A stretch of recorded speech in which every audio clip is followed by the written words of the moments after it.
আজকের সময়ে আমরা যদি ভারতীয় মিউজিক্যাল ইন্ডাস্ট্রির কথা বলি, তাহলে একটি বিশেষ নাম চলে আসে সবার উপরে, আর সেই নামটি হলো আমাদের সবার প্রিয় অরিজিৎ সিং, যিনি তার কণ্ঠ দিয়ে কোটি কোটি মানুষকে পাগল করে তুলেছেন।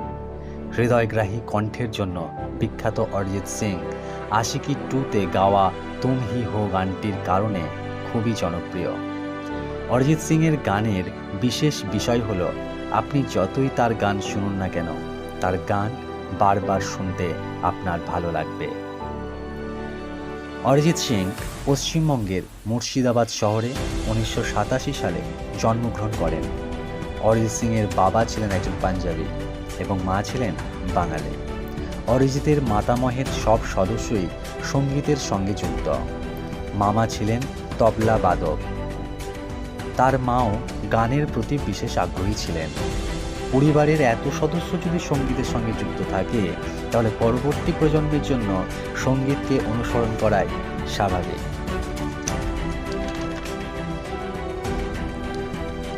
অরিজিৎ সিং প্রাথমিকভাবে রাজা বিজয় সিং স্কুল থেকে উচ্চ বিদ্যালয়ে শিক্ষা গ্রহণ করেন এবং শ্রীপদ কলেজ থেকে স্নাতক সম্পন্ন করেন।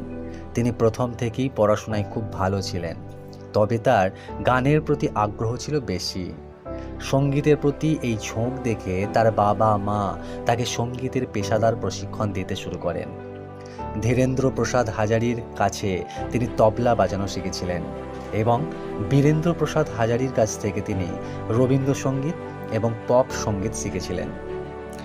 তিনি 2005 সালে ভারতীয় জনপ্রিয় টিভি চ্যানেল সোনি এন্টারটেনমেন্ট টেলিভিশনের প্রতিভা খোঁজার অনুষ্ঠান ফেম গুরুকুলের প্রতিযোগী ছিলেন। অরিজিৎ সিং হিন্দির পাশাপাশি বাংলা গানেও সমান জনপ্রিয়। কলকাতার ছবিতে তার বেশ কিছু হিট গান রয়েছে। সঙ্গীত প্রোগ্রামার হিসাবে সঙ্গীতের জগতে তিনি তার যাত্রা শুরু করেন। এরপর তিনি বেশ কয়েকজন সঙ্গীত পরিচালক যেমন মিঠুন শর্মা, বিশাল শেখর এবং প্রীতমের সহযোগী হিসাবে কাজ করেন। তার বলিউডের প্রথম গান ছিল